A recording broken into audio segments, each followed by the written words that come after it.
સંકર્ષણાય ચ।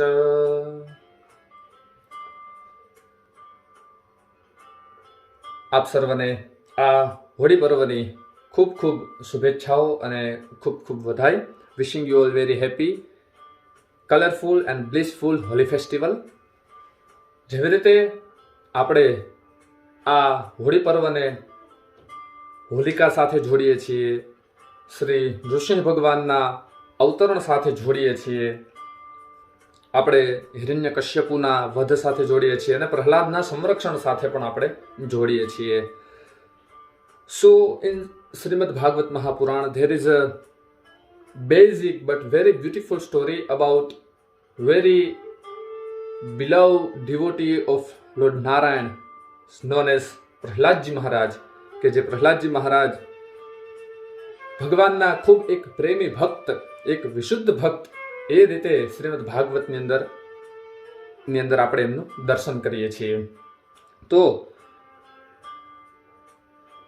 if you think about Shri Prahladji Maharaj, like સાક્ષાત ભગવાન નારાયણને પણ નૃસિંહ અવતાર ધારણ કરી અને જ્યારે એમના રક્ષણ માટે આવે છે, તો ત્યારે વિચાર આવે કે એ જ પ્રહલાદજી મહારાજને શ્રી નારદજીએ જ્યારે પોતે પોતાના માતાના ગર્ભની અંદર હતા પ્રહલાદજી મહારાજ, એ સમયે એક દિવ્ય જ્ઞાનનો ઉપદેશ, એક વિશુદ્ધ પ્રેમનો ઉપદેશ એમને કરવામાં આવેલો હતો। જેવી રીતે કથા પ્રમાણે આપણને ખબર છે કે જબ इंद्रादि देवताओं ने देखा कि हिरण्यकश्यपु कठोर तप के लिए जंगल में निकल गया है, पर्वतों पर निकल गया है, तब इंद्रादि देवताओं ने सोचा कि चलो अब जाकर हम त्रिलोक पर विजय प्राप्त कर ले। तब इंद्र ने पृथ्वी लोक पर आकर सबसे पहले कयाधु को अपने वश में करने का प्रयास किया, उनको बंदी बनाने का प्रयास किया। लेकिन उसी समय वहां पर नारद जी प्रकट होते हैं और नारद जी श्री इंद्रदेव को समझाते हैं कि अयम निष्किल्बिषः साक्षात् महान भागवतो महान त्वया न प्राप्स्यते संस्था मनन्तानुचरो बलि। So today we'll discuss about Prahlad Charitra from Srimad Bhagavat, Canto 7 and Chapter 7. Sri Naradji explained to Indra, please, आज કયાધુ છે અને કયાધુના ગર્ભની અંદર જે એક પરમ ભાગવત ભક્ત છે કે જેનું નામ પ્રહલાદ છે, જેનાથી તને કોઈ પણ જાતની સમસ્યા થશે નહીં, અને એ એટલો બળવાન છે, એટલો પરાક્રમી છે અને સાક્ષાત ભગવાન એનું રક્ષા કરવા માટે ત્યાં આવશે, તો એનાથી તને કોઈ જાતનો ભય છે નહીં। એ ત્યારબાદ કયાધુ નારદજીના આશ્રમની અંદર રહે છે અને નારદજી પોતે કયાધુને અને કયાધુના ઉદરની સામે જોઈ અને આ ભાગવત ધર્મનો ઉપદેશ પ્રહલાદજી મહારાજને કરે છે। ત્યારબાદ પ્રહલાદજી મહારાજ ઉપર નારદજીની દ્રષ્ટિ હોવાથી અને સમયાંતરે એ વિશુદ્ધ જ્ઞાન, એ વિશુદ્ધ પ્રેમ, એ ભક્તિનો ઉપદેશ કયાધુને તો યાદ રહેતો નથી, પણ પ્રહલાદજી મહારાજ એક નિષ્કામ ભક્ત અને એક સમર્પિત ભક્ત હોવાને કારણે એ જ્ઞાનોપદેશ હંમેશાને માટે એના હૃદયની અંદર સ્થિર થઈ જાય છે।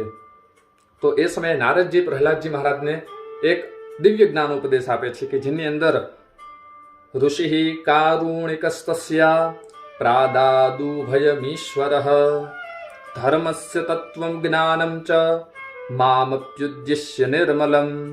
ત્યારે એ દયાલુ અને સર્વસમર્થ નારદજીએ કયાધુને ભાગવત ધર્મનો અને વિશુદ્ધ જ્ઞાનનો ઉપદેશ આપે છે।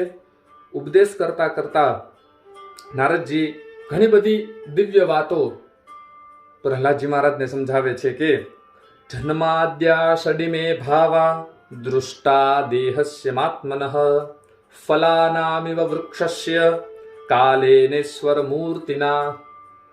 એ કાલ મૂર્તિની પ્રેરણાથી જેવી રીતે એક વૃક્ષની અંદર जैसे कोई बीज के अंदर एक फल निकलता है, वह फल ठहरता है, बाद में वह फल धीरे धीरे वृद्धि को प्राप्त होता है और समय होने पर, समय निकलने पर वह एक दिन क्षय और विनाश को प्राप्त होता है। बस वही गुण धर्म जो फल को लागू होते हैं, वही गुण धर्म हमारे शरीर को भी लागू होते हैं। कि जैसे हमारा शरीर पैदा होता है, हमारा शरीर एक समय स्थिर बनता है और समय के बाद, वर्षों के बाद हमारा देह, हमारा शरीर एक दिन विनष्ट हो जाता है। तो ये सभी बातें हमारे शरीर को लागू होती है, हमारे आत्मा को लागू नहीं होती है। Because our soul is immortal, is pure and is part and parcel of God। जैसे श्रीमद् भगवत गीता में भी भगवान श्री कृष्ण ने हमें समझाया कि ममेवांशो जीवलोके जीवभूतः सनातनः। આગળના શ્લોકમાં નારદજી સમજાવે છે, આત્મા નિત્યો વ્યયઃ શુદ્ધઃ એકઃ ક્ષેત્રજ્ઞ આશ્રયઃ અવિક્રિયઃ સ્વદૃગ હેતુર વ્યાપકો સંવ્યનાવૃતઃ। જેવી રીતે આપણે પહેલા શરીરના ગુણધર્મો જોયા, તો હવે આત્માના ગુણધર્મની વાતો નારદજી આપણને સમજાવે છે કે આ આત્મા શું છે, તો કે આ આત્માના પણ અલગ અલગ 12 લક્ષણો બતાવેલા છે। આત્મા નિત્ય, અવિનાશી, શુદ્ધ, એક, ક્ષેત્રજ્ઞ, આશ્રય, નિર્વિકાર, સ્વયં પ્રકાશ, સબકા કારણ, વ્યાપક, અસંગ અને આવરણ રહિત। તો આ 12 વસ્તુઓ આપણા આત્માને લાગુ પડે છે, આપણા શરીરને લાગુ પડતી નથી। અને જે શરીરના ગુણધર્મો છે એ આત્માને લાગુ પડતા નથી। शरीर पैदा होता है और विनष्ट होता है, लेकिन आत्मा वैसा ही अजर, अमर, नित्य, शाश्वत, शुद्ध, आवरण रहित वैसा ही ज्यों का त्यों बना रहता है। तो इस आत्मा के लक्षण को जानने वाला भक्त, उसको परमात्मा की खोज में जब जाना है, जब उसे परमात्मा की प्राप्ति की यात्रा में आगे बढ़ना है, तो उसे हमेशा भगवत शरणागति या फिर साधु संत महापुरुषों की सेवा, ये सब चीजें उन्हें सहायभूत होती है। जैसे हम विचार करें कि सबके अंदर परमात्मा है, तो फिर सबके अंदर वह परमात्मा अनुभूत क्यों नहीं होता? तो आगे के श्लोक में हमें श्री नारद जी समझाते हैं, स्वर्णम यथा ग्रावसु हेमकारः क्षेत्रेषु योगेस्तदभिघ्न आप्नुयात् क्षेत्रेषु देहेषु तथात्मयोगे रध्यात्मवित् ब्रह्मगतिं लभेत। जिनको परम पद चाहिए, जिनको परम धाम चाहिए, उन्हें अपने कल्याण के लिए सतत प्रयास करना पड़ेगा। भक्ति के मार्ग पर हमेशा आगे आगे और बढ़ना पड़ेगा। જેવી રીતે એક સુવર્ણકાર એક સુવર્ણની ખાનમાંથી અંદર જઈ અને શુદ્ધ સુવર્ણ શું છે એની પરખ કરે છે, અથવા તો શુદ્ધ સુવર્ણ છે એને ઓળખી અને લઈ આવે છે, એ જ રીતે ક્ષેત્રેષુ દેહેષુ તથાત્મયોગેર, એ જ રીતે આત્મયોગ દ્વારા, આત્મયોગ શું છે એ સમજાવે છે કે અહમ મમેત્ય સદભાવમ દેહાદો મોહજમ ત્યજેત। એ જે આત્મયોગ છે એ આત્મયોગનું આવરણ હું અને મારું अथवा मैं और मेरा, ये जो अहम भाव है, जब यह अहम भाव दूर हो जाए तब वह आत्मयोग के द्वारा ब्रह्म गति को प्राप्त होता है। જે રીતે પ્રહલાદજી મહારાજની અંદર જ પ્રહલાદજી મહારાજે પોતે અનુભવેલું કે ના, આ સંસારની અંદર ભગવાન સિવાય કંઈ છે નહીં, જે છે એ સર્વમ ખલુ ઇદમ બ્રહ્મ, એ સાક્ષાત ભગવાનનું જ સ્વરૂપ છે। હરિવ્યાપક સર્વત્ર સમાના, હરિ સર્વત્ર વ્યાપક છે અને સર્વ રીતે સમાન છે। તો એ ભાવ પ્રહલાદજીના મનની અંદર પણ હતો, એટલા માટે તો ભગવાન ત્યાં પ્રગટ થયા। તો અહીંયા નારદજી સમજાવે છે કે જ્યારે હું અને મારું એ અહમ ભાવ જ્યારે મટી જાય છે, ત્યારે એ સાક્ષાત નારાયણ પ્રગટ થાય છે। આગળ નારદજી મહારાજ પ્રકૃતિના તત્વોની વાત કરે છે કે આચાર્યોએ મૂળ પ્રકૃતિ, મહત્તત્વ, અહંકાર અને પંચ તન્માત્રા, એની સાથે 3 ગુણ એટલે કે સત્વ, રજસ અને તમસ, અને એના વિકાર એટલે કે 16 જે વિકાર છે, પંચ જ્ઞાનેન્દ્રિય, પંચ કર્મેન્દ્રિય, પંચ તત્વ અને 11મું મન, તો આ 16 તત્વ જે છે એ 16 તત્વનું જ્યારે સમુદાય ભેગું થાય છે તો ત્યારે એક શરીર બને છે. ત્યારે આપણા આ જે સ્થૂળ શરીરની અને સૂક્ષ્મ શરીરની રચના થાય છે. અને આમાં પણ અંતઃકરણ, ઇન્દ્રિય અને અનાત્મ વસ્તુઓ જે છે એ આત્માને લાગુ પડતી નથી. અને આ જે સ્થૂળ દેહ છે એ પણ સ્થાવર અને જંગમ એમ બે પ્રકારના શ્રીમદ ભાગવતની અંદર વર્ણન કરવામાં આવેલા છે. આગળ નારદજી સમજાવે છે કે વ્યક્તિ પોતાના ગુણોને આધીન થઈ અને કંઈક ને કંઈક કર્મ કરે છે. આપણે બધા સુખની પ્રાપ્તિ અને દુઃખની નિવૃત્તિ માટે આપણે કર્મ કરીએ છીએ. जैसे कि वही बात श्रीमद् भागवत में समझाते हैं नारद जी महाराज, सुखाय दुख मोक्षाय संकल्प इह कर्मिणः सदाप्नोति हया दुख मनिहाया सुखावृतः. તો સુખની પ્રાપ્તિ અને દુઃખની નિવૃત્તિ એ જ ઉદ્દેશ્યથી માણસ દરેક કર્મ કરે છે. પણ છતાં પણ જે કામના અને પૂર્વજન્મના સંસ્કારને લીધે પણ માણસ ક્યારેક કર્મબંધનમાં ફસાય અને સંસારની અંદર ફસાઈ જાય છે. એટલે એનાથી એને જે આત્મયોગની પ્રાપ્તિ કરવી છે, જે બ્રહ્મગતિની પ્રાપ્તિ કરવી છે, એ બ્રહ્મગતિની પ્રાપ્તિ થતી નથી. પણ જ્યાં જ્યાં આપણને એમ લાગે છે કે ના, હું ક્યાંક ક્યાંક અધ્યાત્મના માર્ગ ઉપર ચૂકું છું, તો એ અધ્યાત્મના માર્ગ ઉપર આપણને હંમેશા માર્ગદર્શન દેવા માટે સાધુ, સંતો, મહાપુરુષો અને શાસ્ત્રો they always there. આગળ નારદજી મહારાજ સમજાવે છે કે કઈ કઈ વસ્તુઓથી ભક્ત છે એ નિષ્કામ ભક્તિને અથવા તો વિશુદ્ધ ભક્તિને પ્રાપ્ત કરી શકે. ગુરુ શુશ્રૂષયા ભક્ત્યા સર્વલબ્ધાર્પણેન ચ સંગેન સાધુ ભક્તાનામ ઈશ્વરારાધનેન ચ શ્રદ્ધયા તત્કથાયાં ચ કીર્તનેર ગુણકર્મણામ તત્પાદામ બુરુહધ્યાનાત તલ્લિંગેક્ષાર્હણાદિભિઃ.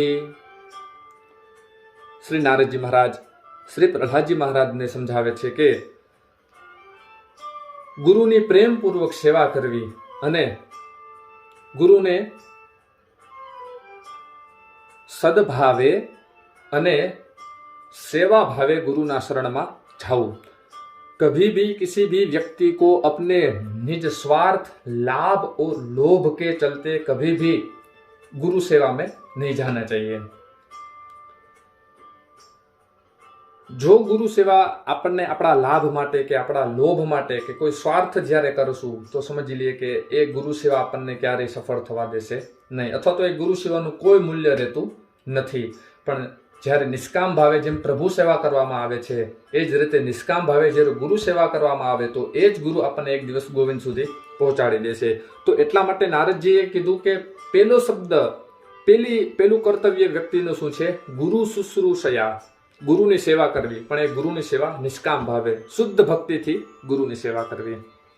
બીજી વસ્તુ કીધી કે સર્વલબ્ધાર્પણેન ચ, જે પણ આપણને જીવનમાં મળે છે એ પ્રાપ્ત વસ્તુ આપણે ભગવાનને સમર્પિત કરીએ, આપણા ઈષ્ટને આપણે સમર્પિત કરીએ. સંગેન સાધુ ભક્તાનામ, સંગ કરવો તો ભગવત પ્રેમી મહાત્માઓનો સંગ કરવો અને એ સાધુ મહાપુરુષોના શરણમાં જઈ અને માત્ર ને માત્ર સત્સંગની પ્રાપ્તિ કરવી. ईश्वर आराधनेन च, जितना हो इतनी ईश्वर आराधना, जप तप संयम के द्वारा हम प्रभु को प्रसन्न कर सकते हैं. श्रद्धया तत्कथायां च, उनकी वार्ता में श्रद्धा, भगवानની કથા સાંભળીએ તો ભગવાનની કથા સાંભળતા ભગવાનની અંદર ક્યારેક શ્રદ્ધા થઈ જાય, એનો આપણને શ્રવણ એક વિશેષ કરીને લાભદાયી છે. તો હરિ સર્વેષુ ભૂતેષુ ભગવાનાસ્ત ઈશ્વરઃ ઇતિ ભૂતાનિ મનસા કામેસ્તે સાધુ માનયેત. એ સર્વશક્તિમાન ભગવાન શ્રી હરિ બધાની અંદર બિરાજમાન છે, પણ બસ એ સમસ્ત પ્રાણીઓની અંદર રહી અને સમસ્ત પ્રાણીઓની સર્વ ઈચ્છાઓને પૂરી કરે છે અને સમસ્ત ભક્તોની મનોકામના પણ એ પૂર્ણ કરે છે. તો આમ નારદજી આગળ સમજાવે છે કે ન દાનમ ન તપો નેજ્યા ન શૌચમ ન વ્રતાન ચ પ્રિયતે મલયા ભક્ત્યા હરેરન્યત વિડંબનમ. એ પરમાત્મા, એ ભગવાન શ્રી હરિ ન દાન, ન તપ, ન યોગ, ન સાધન, ન જપ, ન તપ, કોઈનાથી એટલા પ્રસન્ન ન થતા જેટલા પ્રસન્ન પ્રિયતે મલયા ભક્ત્યા. એટલા માટે એનો મતલબ કે જે અમલ ભક્તિ, નિર્મલ ભક્તિ, વિશુદ્ધ પ્રેમથી જેવી રીતે પરમાત્મા પ્રસન્ન થાય છે અને પ્રગટ થાય છે, એ પ્રેમ સિવાય ભગવાન કોઈનાથી, કોઈ સાધનથી શીઘ્ર પ્રસન્ન થતા નથી. કારણ કે તતો હરો ભગવતી ભક્તિમ કુરુત દાનવાહ આત્મૌપમ્યેન સર્વત્ર સર્વભૂતાત્મનીશ્વરે. એટલા માટે નારદજી સમજાવે છે કે હે કયાધુ, ભગવાનની ભક્તિથી આ વિશ્વની અંદર રહેલા પક્ષી, મૃગ, શુદ્ર, રાક્ષસ, ગોપાલક અને આહીર પણ જો પરમપદને પ્રાપ્ત કરી શકતા હોય તો તમે તો સાક્ષાત ભગવાનના ભક્ત છો. અને એતાવાનેવ લોકેસ્મિન પુંસઃ સ્વાર્થઃ પરસ્મૃતઃ एकांत भक्तिर गोविंदे यत सर्वत्र तदीक्षणम. हम सब लोगों का, जीव मात्र का जो कोई स्वार्थ या फिर जो कोई एकमात्र परमार्थ है तो वो है भगवान की भक्ति. और वो भगवान की भक्ति क्या है, तो उसका स्वरूप, उस भक्ति का एक अनन्य स्वरूप है कि हम उसी परमात्मा को, उस परम चैतन्य को हम सदा सर्वत्र और सभी वस्तुओं में उसका दर्शन करें. तो ये सब दिव्य बातें, दिव्य सत्संग श्रीमद् भागवत में 7वें स्कंद में श्री प्रहलाद चरित्र के अनुसंधान में आज हमने की. जय श्री कृष्ण. हरिओम.